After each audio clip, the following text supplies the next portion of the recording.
pessoas, beleza? Meu nome é Júlio César, eu sou o Nerd da Química e bem-vindos a mais um vídeo deste canal, que agora é o maior canal de química de todo o estado do Espírito Santo. E hoje nós iremos revisitar uma experiência mais antiga deste canal, que eu gravei ela na época que este canal começou a crescer, quando os vídeos estavam começando a melhorar de qualidade, que é chamada de gotinha magnética, que é uma experiência bem interessante, onde nós iremos atrair um líquido usando um ímã. No caso, aqueles famosos superímãs, os ímãs de neodímio, que são ímãs bastante poderosos, bastante fortes.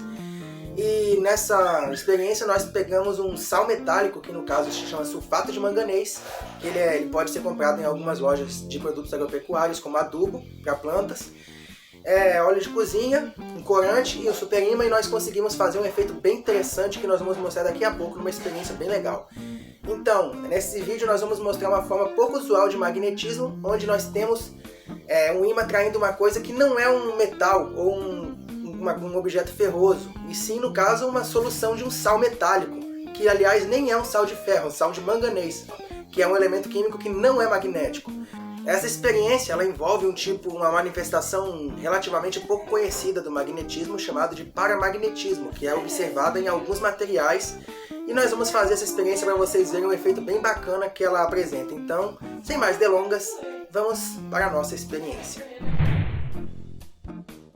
Então, primeiro nós temos aqui um pouco de água, e nessa água nós iremos adicionar várias espátulas do sal sulfato de manganês até obtermos uma solução saturada desse sal. O sulfato de manganês ele é um sal de cor branca, levemente rosada, mas essa cor não é muito intensa, então nós vamos agitar bastante essa solução até completa dissolução. Em seguida nós iremos adicionar um corante para facilitar a visualização da gotinha na experiência. No caso eu escolhi um corante rosa porque o sal de manganês ele é rosa, porém um rosa muito claro, então eu vou realçar essa cor rosa para deixar ele mais intenso. E agora nós vamos preparar a montagem da nossa experiência. Nós temos aqui um pouco de óleo de cozinha ou algum outro líquido que não se misture com a água e de preferência que seja mais denso do que a água. No caso o óleo é menos, mas também serve. E agora nós iremos adicionar uma gota de solução saturada de sulfato de manganês com o nosso corante para poder ficar mais fácil de ver. E então nós vamos passar um superímã por baixo da placa de Petri e olha só que efeito incrível. Nós podemos ver aqui que a gotinha ela segue o ímã para todos os lados, olha só. Nós arrastamos o ímã por baixo da placa e a gotinha é atraída pelo ímã e vai seguindo ele para todos os lados. Olha só que bacana. Quem diria, nós temos um líquido sendo atraído por um ímã. E uma coisa bem interessante nesse caso é o sal que nós usamos, ele sim que é o verdadeiro composto que é atraído nessa experiência por esse ímã. Aqui nós temos a nossa gotinha seguindo o nosso ímã igual um cachorrinho seguindo o dono. Olha só que legal. Nós arrastamos para um lado e a gotinha vai atrás, arrastamos para o outro e a gotinha vai atrás também. Neste caso, às vezes, pode acontecer, igual nesse pequeno corte que nós fizemos, da gota grudar no fundo do frasco. Isso é um pouco complicado e faz a gotinha travar o movimento, o que dificulta a nossa experiência. E agora nós vamos fazer com algumas outras gotas para vermos um resultado legal, um resultado melhor. Vamos tentar fazer com que as gotinhas se atraiam todas juntas e acabem se fundindo. Olha só, nós conseguimos fundir algumas gotinhas, agora nós vamos fundir mais algumas outras, atrair elas uma em direção à outra. Olha só que interessante, estamos fazendo as gotinhas se juntarem, olha só. Após algum tempo nós podemos ver, olha só, que as gotinhas vão acabar se juntando, igual aconteceu agora. E quanto maior for a gota, mais fácil é ela ser atraída pelo ímã, ela parece seguir com mais intensidade, porque nós temos mais produtos. Agora todas se fundiram, olha só. O inconveniente quando todas as gotas se fundem é que fica muito mais fácil de grudar no fundo, e quando isso acontece, fica mais difícil de realizar a experiência. Aí nós temos que ser forçados a parar a experiência e fazer de novo, mas é interessante esse efeito de termos uma gota de líquido sendo atraída por um superímã. Olha só que bacana esse efeito. Agora a gota grudou no fundo, e isso é um pouco chato. Experimento incrível, não? Pois então, a essa altura vocês já devem estar bem curiosos para tentar entender o que aconteceu ali, como é que eu consegui atrair uma gotinha de uma solução de um composto salino com um ímã, como é que funciona essa experiência, como assim um ímã consegue atrair um líquido, no caso essa solução de sulfato de manganês. Porque nós aprendemos quando começamos a estudar física ou química que são 3 metais que são magnetizáveis, no caso são ferro, níquel e o cobalto, que são materiais que são imediatamente atraídos por um campo magnético, no caso um ímã. Porém, esta é apenas uma manifestação do magnetismo que se chama ferromagnetismo, que acontece em alguns materiais, como por exemplo o ferro, níquel e cobalto, ou o metal gadolínio, que é um lantanídeo a baixas temperaturas. Porém, existem também outras formas de interação magnética que são chamadas de diamagnetismo, que é quando o material ele é repelido pelo campo magnético. Por exemplo, a água, por um campo magnético extremamente forte, ela é repelida. E tem também o paramagnetismo, quando o material ele tem uma atração bem fraca pelo campo magnético externo. E geralmente ela é sentida apenas num campo magnético muito forte. Então, nesse caso, nós exploramos o efeito do paramagnetismo, que no caso é manifestado pelo sal sulfato de manganês, que ele é entre os sais mais comuns o mais paramagnético.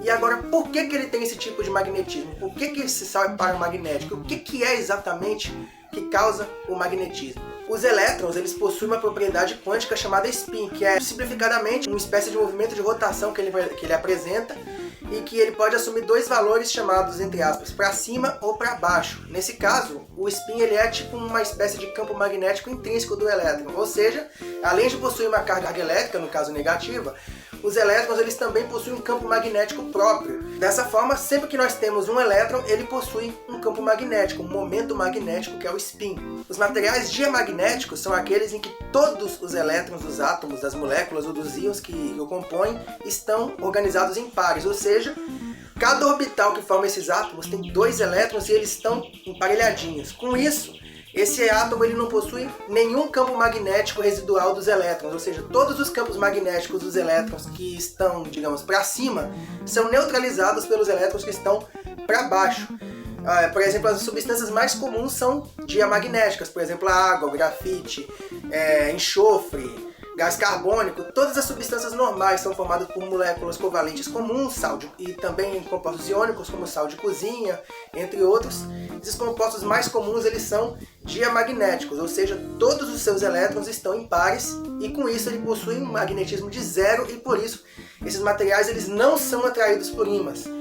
Na verdade, quando temos um campo magnético extremamente forte, isso faz com que os elétrons reajam tentando se afastar desse campo magnético para evitar que eles se desemparelhem. E com isso, esses materiais eles repelem campos magnéticos extremamente fortes. No caso, agora nós temos os materiais paramagnéticos, que eles são alguns materiais que nem todos os elétrons dos átomos conseguiram se emparelhar. Por exemplo, moléculas que são chamadas de radicais livres, aqueles radicais livres famosos que danificam o nosso corpo por dentro, nas células, eles são paramagnéticos, porque alguns elétrons dos orbitais deles não estão conseguindo se emparelhar com outros, então sobra sempre algum elétron ímpar, sozinho, no orbital. E esse elétron ele tem um campo magnético que não foi anulado por outro elétron. Então, consequentemente, esses materiais eles possuem um campo magnético bem fraco, de forma que eles respondem, por exemplo, a um campo magnético externo muito forte, por exemplo, um superímã, e eles são atraídos bem devagar por esse superímã. E além dos radicais livres, que são moléculas geralmente instáveis, que não são muito comuns, nós temos, por exemplo, certos íons metálicos, daqueles chamados metais de transição, que ficam bem no meio da tabela periódica, que eles possuem nas suas camadas mais internas alguns elétrons que eles não terminaram de preencher os orbitais.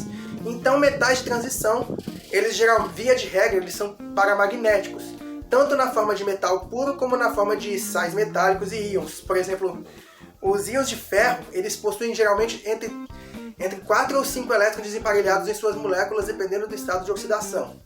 E no caso, o manganês, na forma de íon manganês mais 2, ele possui 5 elétrons desemparelhados. Enquanto os sais de cobre, como por exemplo no sulfato de cobre, possuem 1 elétron desemparelhado.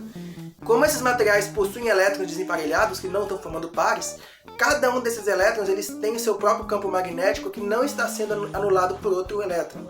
Então, como resultado, eles possuem um campo magnético residual desses elétrons desemparelhados e eles respondem sendo atraídos por campos magnéticos. E por que eu usei o sulfato de manganês nessa experiência?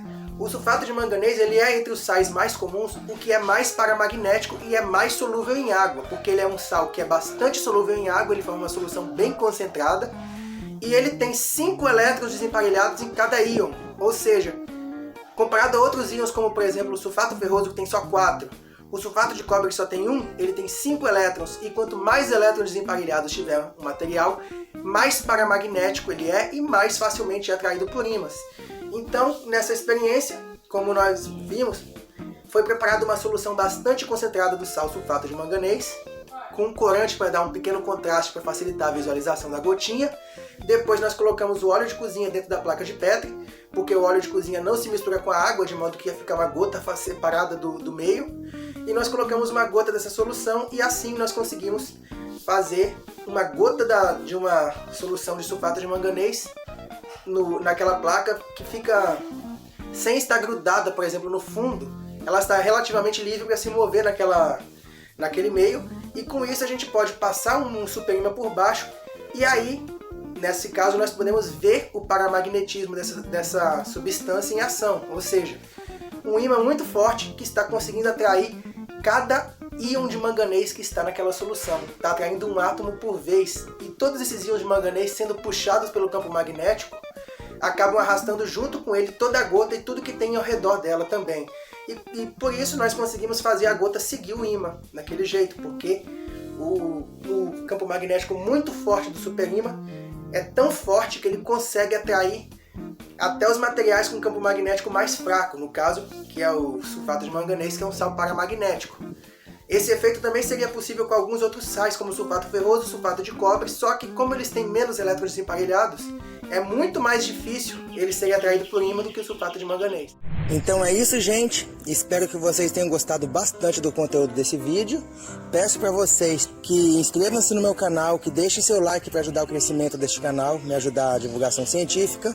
Acessem também o meu site chamado Nerd da Química, a minha página do Facebook, que também se chama Nerd da Química. Também eu quero apresentar a vocês o incrível Projeto Show de Química, do professor Onélio Coutinho de Jesus, que é um projeto de extensão da UFES, a Universidade Federal do Espírito Santo, que leva várias oficinas de química a vários lugares do Brasil e mostra várias experiências químicas que têm um efeito visual incrível. Vocês também podem acessar a loja virtual do Projeto Show de Química, onde vocês podem comprar reagentes para fazer esses experimentos e também para comprar este livro chamado Show de Química, Aprendendo Química de uma forma lúdica e experimental. Contém mais de 160 experimentos incríveis para vocês fazerem seus projetos de ciências. Então, muito obrigado por assistirem até aqui e valeu!